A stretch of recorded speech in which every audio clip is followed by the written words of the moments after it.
All right, it's turbo time. We got the MaxSpeedingRods TDO5 20G in the middle. We've got the TDO4 that was original to the 2005 WRX, and then over here there's a VF48 that we bought and were originally planning on using, but I got this little Harbor Freight dial gauge out just for fun.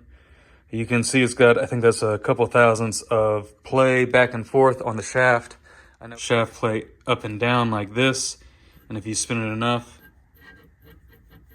you can hear it scrub on the housing. Just need to put the up pipe on, and then I can get the turbo mocked up, and just need to swap over oil and coolant lines. Should be good to go.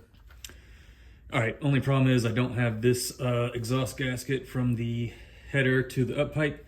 It's on order, so I've got the old one. I'm just gonna leave it there in place while I mock everything up. But I think I can sneak the old one out and sneak a new one in. I might not torque all these quite yet, but we'll just get it all mocked up.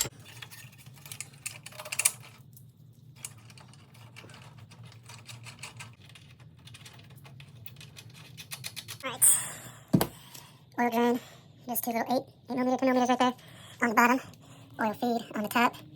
That mounting location is not on the new turbo. What's this oil feed? And then coolant. That's got to be returned. Coming out the top. And supply coming out down around the bottom.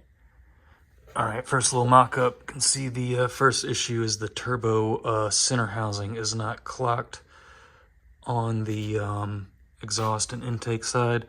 So it looks like we are going to have to rotate the center section, and we might also have to rotate the compressor housing. So center section like that, then compressor housing back like this. Oh, one other thing is they have multiple ports for the water with a plug. I don't know why both bottom ports are plugged, but I think we use both ports on the opposite side. So I just need to move this plug from the bottom over here to the top over here. All right, we have coolant hoses off the original TDO4. They are very rusty and crusty. Oil drain and oil feed. Then we have the coolant lines off the newer used VF48 that we got. Definitely a lot cleaner. Looks like they used aluminum pressure washers, and it does look like this oil drain is a little bit bigger. We don't have the oil feed for that one. And then here we are on the MaxSpeedingRods turbo. We need to twist the center housing. So pretty much this bottom inlet of the hot side needs to be level. So if we put this level on the table, you can kind of see the center housing needs to rotate, I guess, counterclockwise or clockwise if you're looking at it from my position. So you can see if I start to move, I did loosen up the V-band clamp between the center housing and the hot side. So if you see, I can kind of move it, but the wastegate actuator is getting a little bound up. So we have a clip ring on the inside of the compressor housing that I'll probably need to loosen. I'm trying to figure out the best way to do this. I don't know if I should pop this off, get this lined up perpendicular, tighten that down, and then adjust this, just loosening the clip ring. I just know the clip ring is gonna be a little bit of a bitch.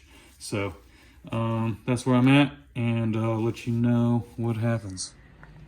All right, I think this is coolant. I think this is coolant. This is oil drain. That's plugged. That's just, that's also plugged. And then we gotta find where the oil feed comes from.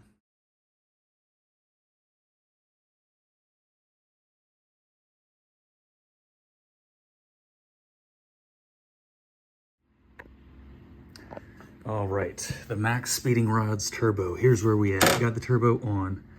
Engine's back in the car. Only factory piece we were able to reuse was the oil drain. Did have to get a new oil pressure and 2 new coolant line setups. What I ended up doing is using the factory coolant feed on the bottom there that's got the heat wrap on it over there, and then I got just a straight barb that went into the bottom port of that center housing. Plugged off the top port of the center housing on this side, and then for the other side, I got a stainless steel braided coolant line coming straight off the top port over here. Bottom port under there is plugged. Bottom port plugged. Comes up.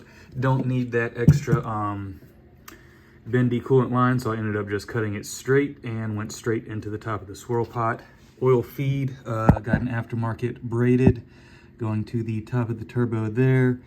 Spins around, I'll link both of these, and then goes deep into there for the oil feed off the block.